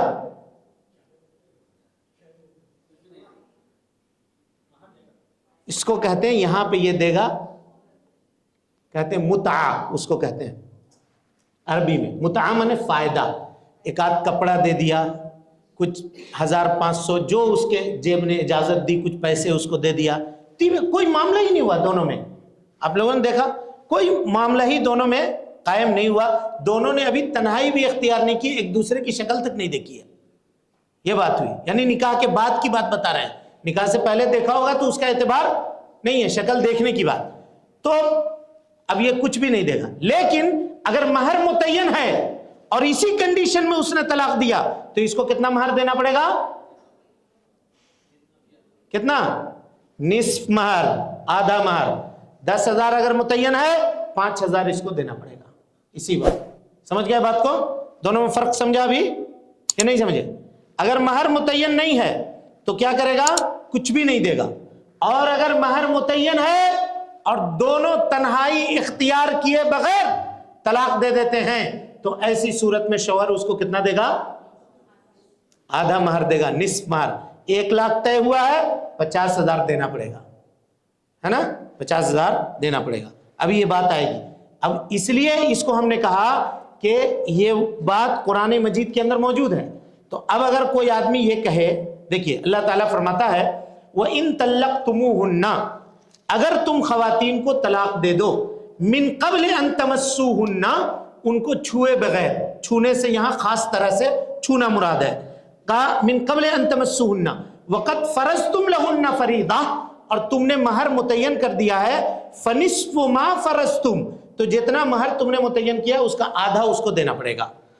اور اگر تم نے مہر متعین نہیں کیا ہے، کہا لا جناح علیکم، تمہارے اوپر کوئی حرج نہیں ہے، ان طلقتم النساء، اگر تم کسی خاتون کو طلاق دیتے ہو، ما لم تمسوهن، تم نے اس کو چھویا نہیں ہے یا مہر طے نہیں کیا ہے، تو ومتعوهن علی الموسع قدرہ، آدمی اگر مالدار ہے تو اپنے جیب کے اعتبار سے اس کو کچھ خرچہ پانی دے دے، اور اگر غریب ہے تو اپنے جیب کے اعتبار کرتے ہوئے اس کو کچھ خرچہ پانی دے دے. بس اس میں کس کا اعتبار ہوگا؟ شوہر کے حیثیت کا. خاتون کہے گی نہیں ہم کو اتنا چاہیے تو نہیں چلے گا، ہاں اس کا جتنی اس کی حیثیت ہے اس اعتبار سے 10,000 5,000 20,000 جو وہ دینا چاہے خوشی سے دے سکتا ہے، اگر مہر متعین نہیں ہے تو. سمجھ گئے بات کو یا نہیں سمجھے؟ تو اس سے یہ پتا چلا کہ مہر بغیر طے کیے ہوئے بھی نکاح کیا ہوگا؟ ہو جائے گا. لیکن اب سوال ہے کہ اگر بغیر طے کیے ہوئے نکاح ہو گیا، اب خاتون کو مہر دینا ہے تو کیسے دے گا؟ طے کیسے کرے گا؟ سمجھے مسئلے کو یا نہیں سمجھے؟ طلاق دے دیا تو حل بتا دیا، یہ کرے گا. لیکن اگر طلاق نہیں دیا، دونوں ساتھ میں زندگی گزارنا، تو اب مہر دینا ہے نا بھائی، کیسے دے گا؟ طے تو نہیں ہوا ہے. اب اگر خاتون کہے گی کہ ہم 5 لاکھ لیں گے تو کہے گا کہ نہیں ہم اتنا نہیں دیں گے، اور یہ کہے گا کہ نہیں ہم 1 لاکھ دیں گے تو یہ کہے گی نہیں ہم اتنا نہیں لیں گے، تو لڑائی ہوگا دونوں میں. کیسے طے ہوگا؟ ہاں کیسے طے ہوگا؟ طے ہوگا مہر مثل. کیسے؟ مہر مثل. مہر مثل کہتے ہیں اس گھر کے خاتون کو دیکھا جائے گا، اس کے پھوپھیوں کو دیکھا جائے گا کتنا مہر ہے اس کے پھوپھیوں کا. اب کوئی کہے گا کہ میری پھوپھی کی شادی 2000 میں ہوئی تھی، تو اس وقت پیسے کی قیمت کم تھی تو اتنا ملا تھا، ابھی ہماری 2024 میں شادی ہو رہی ہے تو ابھی پیسہ وہی ہے کیا؟ ہاں ویلو گرا ہے نہیں گرا ہے؟ تو اس اعتبار سے طے کر کے اس کو دیا جائے گا مہر مثل. کس کو دیکھا جائے گا؟ اس کی اپنی بہن ہے تو بہن کو دیکھا جائے گا، اور اگر بہن نہیں ہے تو پھوپھی کو دیکھا جائے گا. گھر کے یعنی اس کے دادا کے جو رشتہ دار ہیں اس کو، نانا کو نہیں. نانا کی فیملی الگ ہے، ماں کی کا جو گھرانہ ہے، ماں کا جو میکا ہے، ابا کے جو سسرال ہے، وہ گھرانہ کیا ہے؟ الگ ہے. وہاں خالاؤں کو نہیں دیکھا جائے گا. کس کو دیکھا جائے گا؟ پھوپھی کو. باپ کی بیٹی ہے نا تو باپ کے بہنوں کو دیکھا جائے گا کہ ان کا کتنا مہر ہے. سمجھ میں آ گئی اتنی بات یا نہیں آئی؟ سمجھ گئے. اب آئیے حضرت عبداللہ ابن مسعود رضی اللہ تعالی عنہ سے روایت ہے، ان سے ایک آدمی نے آ کر کے پوچھا، کہا کہ میں نے ایک خاتون سے نکاح کیا ہے لیکن میں نے اس کا مہر طے نہیں کیا ہے، اس کا مہر طے نہیں کیا ہے، اور اس سے ہم نے ملاقات بھی نہیں کی ہے، اس حال میں کہ اس کا انتقال ہو گیا، اس کا انتقال ہو گیا. تو ابن مسعود نے کہا کہ لہا مثل صداق نسائہا، اس جیسی خاتون کا جتنا مہر ہوتا تھا اتنا مہر تم کو دینا پڑے گا. لا وقص ولا شطط، دونوں میں کوئی کمی واقع نہیں ہوگی. یہاں کیا ہوا؟ اس کا انتقال ہو گیا تھا، اس کا انتقال ہو گیا تھا. اس سے یہ پتا چلا کہ اگر انتقال ہو جائے تو پھر مسئلہ کیا ہوگا؟ دوسرا ہو جائے گا. مسئلہ طلاق کی بات نہیں ہوئی ہے، انتقال کی بات ہوئی ہے، تو ایسی صورت میں معاملہ دوسرا ہو جائے گا. اب اس کو عدت بھی گزارنی پڑے گی. کس کو عدت گزارنی پڑے گی؟ بولیے. خاتون کو عدت گزارنی پڑے گی. متوفی عنہا زوجہا کی عدت اس کو گزارنی پڑے گی، اور اس کو میراث میں حصہ بھی ملے گا، میراث میں حصہ بھی ملے گا. یعنی ایک شخص آیا، اس نے کہا کہ ایک شخص نے ایک خاتون سے نکاح کیا اور اس سے ملاقات کرنے سے پہلے شوہر کا انتقال ہو گیا، مہر نہیں متعین تھا، کتنا مہر ملے گا؟ تو کہا کہ آدھا مہر دے دو، اس کو کہو کہ وہ عدت گزارے، کیونکہ اس کا شوہر تھا، وہ انتقال ہوا ہے جو، عدت گزارے 4 مہینے 10 دن. کتنے دن؟ 4 مہینے 10 دن. اور اس کے بعد اس کے شوہر کا جو مال ہے اس مال میں سے اس کو حصہ بھی دیا جائے گا۔ حضرت معقل ابن سنان الاشجعی رضی اللہ تعالیٰ عنہ اسی مجلس میں موجود تھے، کھڑے ہوئے اور کہا قضا رسول اللہ صلی اللہ علیہ وسلم، اللہ کے نبی صلی اللہ علیہ وسلم نے اسی طرح فیصلہ کیا تھا۔ میرے محلے میں ایک آدمی تھا بروا ابن واشق، ہاں اس کے تعلق سے اس کا یہی معاملہ ہوا تھا، تو نبی نے ایسے ہی فیصلہ کیا تھا۔ جب یہ گواہی مل گئی تو حضرت عبداللہ ابن مسعود اس گواہی سے کیا ہوئے؟ بہت خوش ہوئے کہ میں نے ویسے ہی فیصلہ کیا جیسا فیصلہ اللہ کے نبی صلی اللہ علیہ وسلم نے کیا تھا۔ تو اتنی باتیں جان لینے کے بعد اب آئیے مہر کے احکام کیا ہیں اس کو سمجھتے ہیں۔ دیکھیے، نکاح سے پہلے اگر خاتون یہ کہے کہ ہم مہر بالکل بھی نہیں لیں گے، بغیر مہر کے نکاح کر لیں گے، تو کیا یہ جائز ہے؟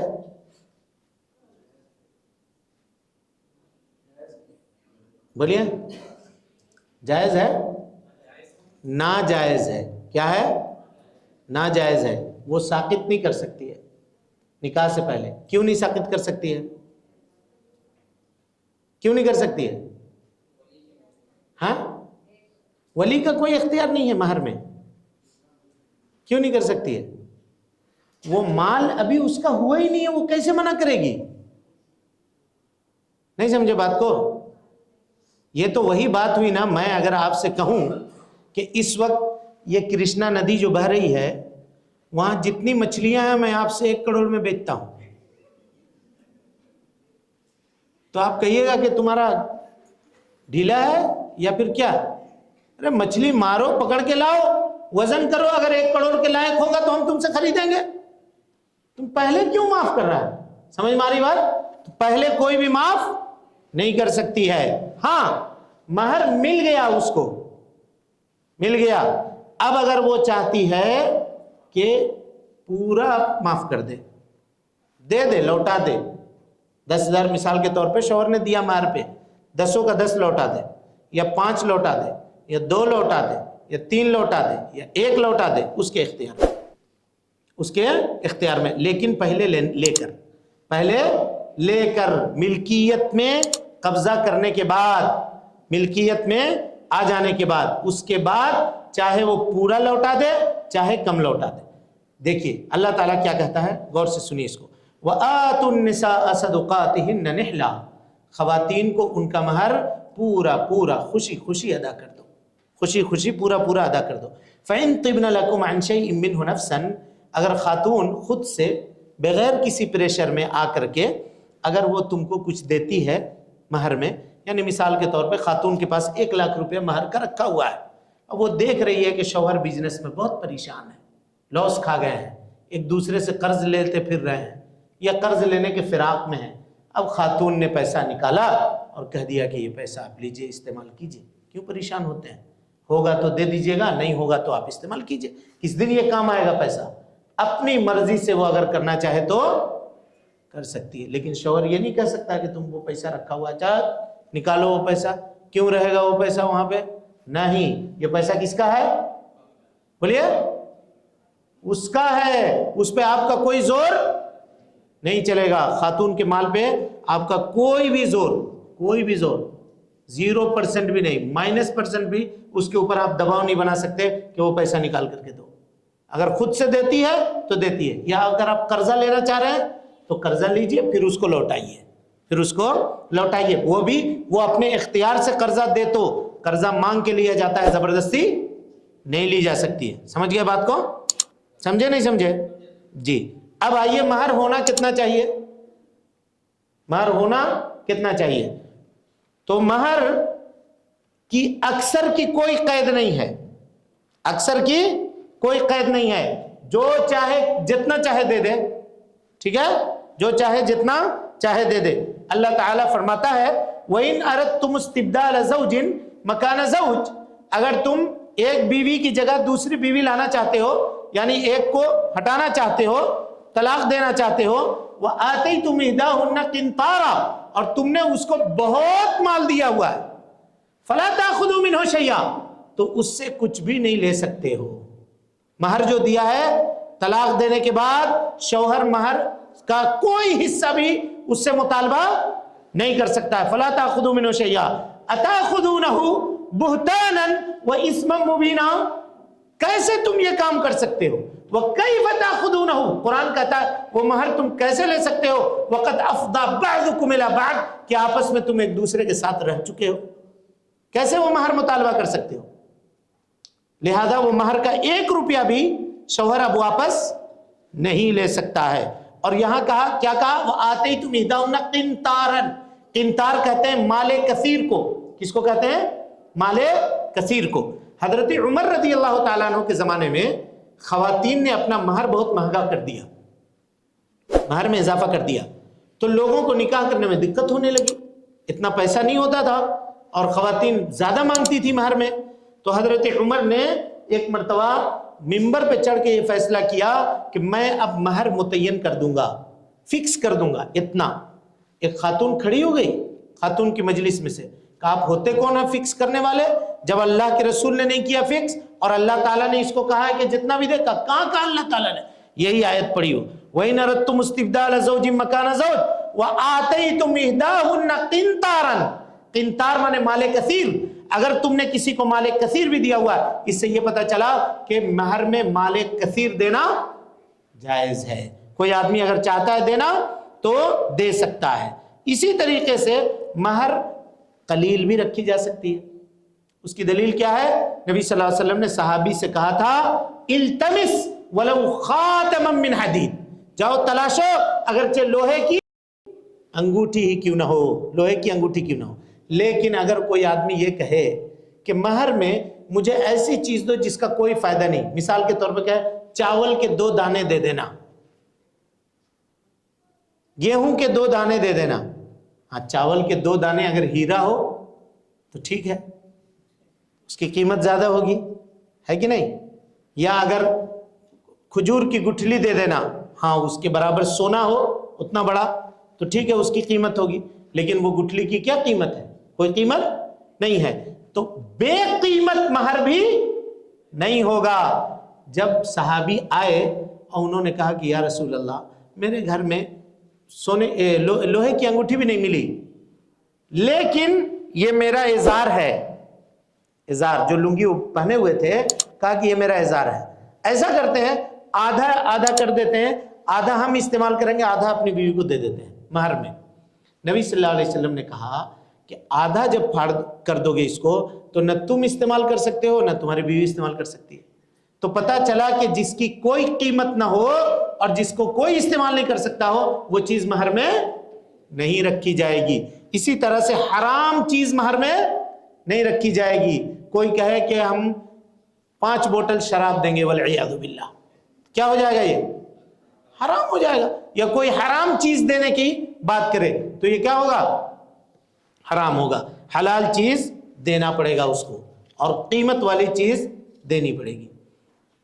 اسی طریقے سے اب آئیے مہر میں افضل کیا ہے؟ مہر زیادہ ہو یہ افضل ہے یا مہر کم ہو یہ افضل ہے؟ کیا ہونا چاہیے افضل؟ بولیے کیا ہونی چاہیے؟ ہاں کیا ہونا چاہیے؟ زیادہ ہونا چاہیے یا کم ہونا چاہیے؟ مہر جتنا قلیل ہو اتنا اچھا ہے، جتنا قلیل ہو اتنا اچھا ہے. حدیثوں کو دیکھیے اس کے بعد بات کرتے ہیں.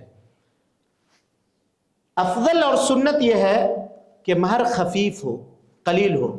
یہ برکت کو لانے والی ہے، برکت کو لانے والی ہے، لیکن اتنا بھی قلیل نہ ہو کہ کچھ بھی نہ ہو.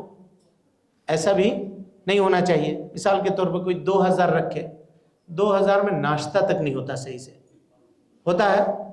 ہاں نہیں ہوتا ہے. تو 2000 کیوں دے رہے ہو بھائی؟ 2000 کیوں دے رہے ہو؟ اور دوسری چیزوں میں اتنا خرچ کر رہے ہو، مہر دینے کے لیے تم کو 2000 مل رہا ہے. تو ایسا نہ کرو، ٹھیک ہے؟ کہا کہ اگرچہ جائز ہے، وہ 2000 بھی جائز ہے، ہم نہیں کہہ رہے ہیں کہ نہیں جائز ہے، 2000 بھی جائز ہے، لیکن یہ مناسب نہیں ہے، یہ مناسب نہیں ہے. افضل یہ ہے کہ مہر کو کم رکھا جائے. اللہ کے نبی صلی اللہ علیہ وسلم نے فرمایا خیر النکاح ایسرہ، سب سے بہترین نکاح وہ ہے جو آسان ہو. اور آسان نکاح میں ایک چیز یہ بھی ہے کہ مہر کیا ہو. ہاں دیکھیے مہر دونوں طرف سے سوچ کر کے بات کرنی پڑے گی. ہم اس معاشرے میں بات کر رہے ہیں جہاں مہر دینے کا رواج بالکل نہیں ہے، بلکہ لڑکی کے باپ سے الٹا پیسہ لینے کا رواج ہے. یہاں بات کر رہے ہیں، اسی لیے سمجھیے گا. تو کبھی ہوتا ہے کہ اگر ادھر سے مطالبہ ہوتا ہے کہ ہم کو 40 لاکھ چاہیے، اور آج کل کے زمانے میں یہ ہوتا ہے معاملہ، کہتے ہیں کہ 5 لاکھ 8 لاکھ 10 لاکھ تو کوئی کچھ سمجھتا ہی نہیں ہے. سیدھے کہتے ہیں لڑکے والے کچھ بھی نہیں مانگ رہے ہیں، صرف 10 لاکھ روپے مانگ رہے ہیں، کچھ بھی نہیں مانگ رہے ہیں. 1 روپیہ بھی لڑکا لیتا ہے اگر لڑکی کے باپ سے، حرام ہے، حرام ہے، حرام ہے. اس کو لکھ لیجئے، چاہے جس نام پہ بھی لیتا ہو، ڈیمانڈ کر کے، مانگ کر کے، طے کر کے اگر لیتا ہے تو حرام ہے. حرام لیا، حرام حرام حرام.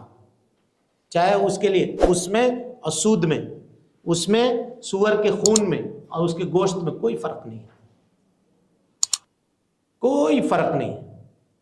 اب چاہے اس کا جو جتنا اچھا خوبصورت نام دے دے، ہدیہ، تحفہ، کٹنم، منہ دکھائی، فلاں رسم، جو نام دے دے، حرام ہے، حرام ہے. اسلام نے نکاح میں لڑکی کے والد کے اوپر 1 روپیہ کا بھی خرچہ نہیں رکھا ہے، 1 روپیہ کا بھی نہیں رکھا ہے. لیکن آج دیکھیے بیچارہ جس کے گھر میں بچی پیدا ہوتی ہے، جس دن سے پیدا ہوتی ہے اس دن سے اس کا بوڑھا باپ یا اس کا باپ بیچارہ وہ سوچتے بوڑھا ہو جاتا ہے وقت سے پہلے. کیسے ہم اس کی شادی کریں گے؟ حرام میں پڑتا ہے، بزنس توڑ دیتا ہے، ساہوکاروں کے پاس جا کر کے ذلیل و خوار ہو کر کے پیسے لے کر کے آتا ہے سود کے اوپر، تاکہ اس کو دے اور اس کو نکاح کرے. اس نکاح میں کہاں سے برکت ہوگی بھائی؟ جو نکاح اتنا سخت ہے، اتنا مشکل ہے. اور اسی لیے ہم یہ بات بار بار کہتے ہیں کہ اسی لیے آج بہویں اپنے ساس سسر کی قدر نہیں کرتی ہیں. یہی وجہ ہے. جس کے بھی باپ سے آپ نے پیسہ لیا ہے، کوئی کروڑ پتی بھی کیوں نہ ہو، کوئی کروڑ پتی بھی کیوں نہ ہو، میرا پیسہ میرے لیے بہت عزیز ہے، آپ کا پیسہ آپ کے لیے بہت عزیز ہے. اور کیوں نہ ہو، اس کے لیے آدمی اپنا خون پسینہ ایک کرتا ہے. حرام کا پیسہ آتا ہے، کسی کا بھی محنت کرتا ہے، الا یہ کہ وہ حرام کرتا ہو، چوری ڈکیتی کرتا ہو تو ٹھیک ہے. لیکن جو محنت کرتا ہو، اس کا 1 روپیہ محنت مزدوری کا اس کے پسینے کا ہوتا ہے، وہ کیوں دے گا آپ کو ناحق؟ لیکن وہ اپنی بچی کا منہ دیکھ کر کے ڈکیتوں کے حوالے اپنی بچی بھی کرتا ہے، اپنا پیسہ بھی کرتا ہے، بحالت مجبوری. اللہ تعالیٰ کہتا ہے وَلَا تَأْكُلُوا أَمْوَالَكُمْ بَيْنَكُمْ بِالْبَاطِلِ، باطل طریقے سے لوگوں کے مال کو مت کھاؤ. اور یہ باطل طریقے سے مال کھانے کی بدترین شکلوں میں سے ایک شکل ہے، بدترین شکلوں میں سے. اگر کسی نے لیا ہے، جانے انجانے میں کسی کے گارجین نے لیا ہے، یا تو سسر سے معافی مانگیے جا کے اور کہیے کہ ہم کو معاف کر دیجئے، اور نہیں تو اللہ نے اگر آپ کو دیا ہے تو اتنا پیسہ واپس کر دیجئے اس کا، نہیں تو قیامت کے دن اللہ گردن پکڑے گا، اب بغیر اس کے نہیں چھوٹ سکتے آپ. اگر روپیہ بھی لیا ہے تو مانگ کر کے، اگر روپیہ بھی لیا ہے تو قیامت کے دن حساب دینے کے لیے تیار رہیے. آپ کو بھی کہہ رہا ہوں، اور یہ ریکارڈ ہو کر کے جہاں تک پہنچے گا ان تمام لڑکے والوں کو کہہ رہا ہوں کہ اگر مطالبہ کر کے لیا ہے تو یہ عجیب ماحول بنا کر کے رکھ دیا. ہم لوگ مہر کے بارے میں پڑھ رہے ہیں، مہر کے تعلق سے تو کوئی بات ہی نہیں ہوتی ہے. دولہا کو لوگ لے کر کے جاتے ہیں، کبھی زندگی میں اتنا مہنگا کپڑا نہیں پہنا ہوگا، سسر کے جیب سے وہ یہ پسند کرتا ہے، ہم کو اس برانڈ کا چاہیے، اس برانڈ کا چاہیے، اس برانڈ کا چاہیے، ہم کو یہ کپڑا ہونا، یہ جوتا ہونا، یہ چپل ہونا. تمہارے پاس طاقت نہیں ہے؟ ہاں نہیں ہے طاقت؟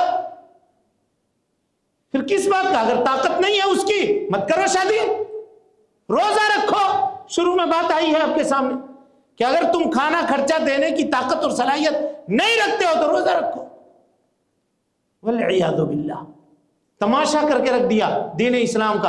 اور اسی کی وجہ سے لوگ بدنام، کتنے گھر تباہ ہوتے ہیں، کتنے گھر تباہ ہوتے ہیں. اور ایک مرتبہ کا یہ معاملہ ہوتا ہے تو لوگ بار بار وہ معاملات بچیوں کو تنگ کرتے ہیں کہ جاؤ کہو لانے کے لیے پیسہ، جاؤ کہو. کتنے معاملات یہی ہمارے پاس آئے کہ بار بار بچیوں کو ٹارچر کیا جاتا ہے. سسرال والے کرتے ہیں کہ اب تمہارے بھائی سے پیسہ لے کر کے آؤ یا تمہارے ابا سے پیسہ لے کر کے آؤ. حرام ہے یہ معاملہ، اور اس نکاح میں اس معاملے میں کیسے برکت آ سکتی ہے جس کی بنیاد حرام کے اوپر رکھی گئی ہو۔ بہرحال چونکہ وقت ہو گیا مغرب کا قریب، تو ہم بیان کو یہیں درس کو روکتے ہیں، اور انشاءاللہ پھر اس کے بعد اس کے آگے آئندہ ہفتے آپ کے سامنے مہر کے دیگر مسائل کے تعلق سے ہم گفتگو کریں گے۔ ہو سکتا ہے کہ یہ چوتھا ہفتہ ہے نا، 5ویں ہفتے میں یہ سبجیکٹ مکمل نہ ہو سکے، تو اگر آپ لوگ کہیے گا تو ہم اختصار سے اگلے ہفتے میں اس کو مکمل کر دیں گے، اور اگر آگے پڑھنا چاہتے ہیں تفصیل سے تو ہم اس کو تفصیل سے بھی آپ کے سامنے رکھنے کی کوشش کریں گے۔ محترم سامعین و ناظرین، آپ تمام حضرات سے گزارش ہے کہ مرکزی جامع مسجد کے خطبات اور دروس کو اگر آپ سننا چاہتے ہیں تو اس چینل کو آپ لائک کریں، اس کو سبسکرائب کریں اور اس کو لوگوں تک پھیلانے کی کوشش کریں۔ اللہ رب العالمین ہم سب کی نیکیوں کو قبول کرے، وجزاکم اللہ خیرا۔